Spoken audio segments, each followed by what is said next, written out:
No, přesně tak. Vlastně v minulosti nebyla možnost využívání inteligence v nějakém širším smyslu, proto se vlastně implementovaly nějaké pravidla přednastavení Mhm. a od toho se vlastně časem odejde, protože ta inteligence umělá je schopná vlastně ty pravidla nastavovat za běhu podle toho, jak je potřeba.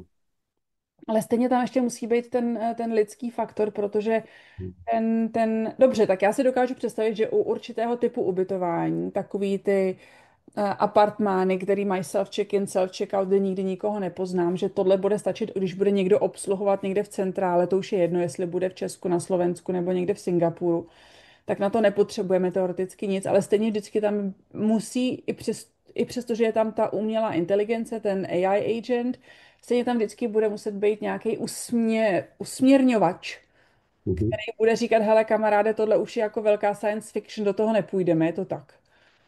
Je to tak, no.